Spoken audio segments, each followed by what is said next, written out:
Greater అధికారులు కాంట్రాక్టర్ల క్రేన్ల టెండర్లలో భారీ అక్రమాలకు తెరలేపారు. నిమజ్జనం కోసం క్రేన్ల టెండర్లలో కాసుల కక్కుర్తితో ప్రజాధనాన్ని లూటీ చేశారు. వినాయక నిమజ్జనం కోసం ఏర్పాటు చేసినటువంటి క్రేన్ల టెండర్లు ఒకలా, దుర్గామాత విగ్రహాల నిమజ్జనం కోసం ఏర్పాటు చేసే టెండర్లు మరోలా మార్చి అందరినీ ఏమార్చారు. పెద్ద కాంట్రాక్టర్ల కోసం చిన్న కాంట్రాక్టర్ల పొట్టకొట్టారు. ఇష్టానుసారంగా టెండర్ల ప్రక్రియను మారుస్తూ కమిషన్ల కోసం అధికారుల అడ్డదారులు తొక్కడం కలకలం రేపుతోంది. కాంట్రాక్టర్లు నిమజ్జనం క్రేన్లు ఏర్పాటు చేయాలంటే గతంలో క్రేన్లు ఉన్న వారి దగ్గర నుంచి లీజుకు తీసుకుని టెండర్లు వేయాలని, కానీ ఇప్పుడు సొంతంగా క్రేన్లు ఉండాలంటూ అధికారులు నిబంధనలు మార్చడం సంచలనంగా మారింది. అందులో మరీ ముఖ్యంగా ఖైరతాబాద్దే కొత్త నిబంధన పెట్టారు. ఎల్బీ నగర్లో అయితే పాత టెండర్ విధానాన్ని అమలు చేస్తుండడం మరీ విచిత్రం. అయితే టెండర్ ప్రక్రియ మార్చడంతో కాంట్రాక్టర్ల ఆగ్రహం వ్యక్తం చేస్తున్నారు. బీఆర్ఎస్ ప్రభుత్వం కాంట్రాక్టర్ల జోలికి రాలేదు, ఏనాడు తమ పొట్ట కొట్టలేదని ఆవేదన వ్యక్తం చేస్తున్నారు. కొత్త విధానాలతో కాంట్రాక్టర్ల ఉపాధిని దూరం చేస్తుందని ఆందోళన వ్యక్తం చేస్తున్నారు. తాజాగా నిబంధనలతో ఉపాధి కోల్పోతున్నామని, ఆర్థికంగా నష్టపోతున్నామని వాపోతున్నారు. దీనికి సంబంధించి తాజా అప్డేట్స్ మా కరెస్పాండెంట్ కిరణ్ అందిస్తారు. కిరణ్, చెప్పండి. ఇప్పటికే జిహెచ్ఎంసీ కాంట్రాక్టర్ల పొట్ట కొడుతూ ఇటు జిహెచ్ఎంసీ కావచ్చు, రాష్ట్ర ప్రభుత్వం తీసుకున్నటువంటి నిర్ణయాలన్నీ కూడా ఒక్కొక్కటిగా బయటకు వస్తా ఉన్నాయి.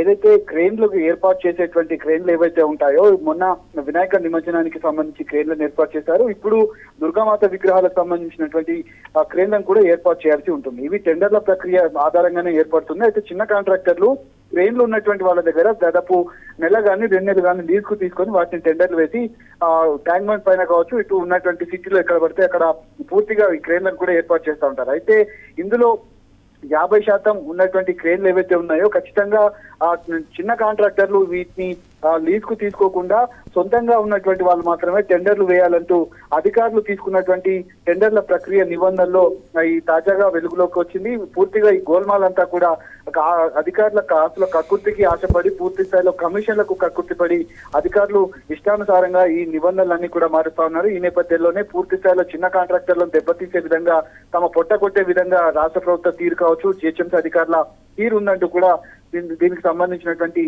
ఆధారాలను కూడా వాళ్ళు చూపెడుతున్నటువంటి ప్రయత్నాలు చేస్తున్నారు. అయితే ఇప్పుడు దుర్గామాత విగ్రహాల నిమజ్జనానికి సంబంధించినటువంటి కాంట్రాక్ట్ లో భాగంగా, క్రేన్ల కాంట్రాక్ట్ లో భాగంగా ఎల్బీ నగర్ లో పాత విధానాన్ని కొనసాగిస్తున్నారు. కానీ ఖైరతాబాద్ లో పెద్ద ఎత్తున ట్యాంక్ బండ్ చుట్టూ కావచ్చు, ఉన్నటువంటి చిన్న చిన్న పాండ్స్ లో కూడా క్రేన్లను ఏర్పాటు చేస్తారు. ఇందులో టెండర్ల ప్రక్రియ ఏదైతే ఉందో ఆ టెండర్ల ప్రక్రియకు సంబంధించి ఎల్బీ నగర్ జోన్ లో 10 లక్షలు ఉన్నట్టు దాన్ని ఇప్పుడు ఖైరతాబాద్ లో 40 లక్షలు చేస్తూ సొంతంగా క్రేన్లు కలిగి ఉండాలి కాంట్రాక్టర్లు అంటూ కొన్ని నిబంధనలు కూడా తీసుకొచ్చారు. ఇందులో సొంతంగా తీసుకోవాలంటే అన్ని కోట్లు మేము ఎక్కడ ఖర్చు పెడతాము, ఎక్కడి నుంచి కొనుక్కొని రావాలి, పూర్తి స్థాయిలో ఇప్పటికే 3 నెలల నుంచి కూడా ఉన్నటువంటి పెండింగ్ బిల్లులు ఏవి కూడా మాకు రావట్లేదు, కానీ ఉన్నటువంటి ఈ క్రేన్లు మేము ఎక్కడి నుంచి తీసుకొని పెడతామంటూ కూడా వాళ్ళు ఇబ్బందులు పడుతున్నటువంటి పరిస్థితి కనబడుతుంది. ఉన్నటువంటి పనులను కూడా ఉపాధి కోల్పోయే విధంగా రాష్ట్ర ప్రభుత్వం తీసుకున్నటువంటి నిర్ణయం కావచ్చు, జిహెచ్ఎంసీ తీసుకున్నటువంటి నిర్ణయం ఏదైతే ఉందో, అధికారులు పెద్ద కాంట్రాక్టర్లకు కమిషన్లు అప్పచెప్పేందుకు పూర్తి స్థాయిలో వీటిని మమ్మల్ని ఇబ్బందులకు గురి చేస్తుంది. ఇప్పటికే 3 నెలల నుంచి కూడా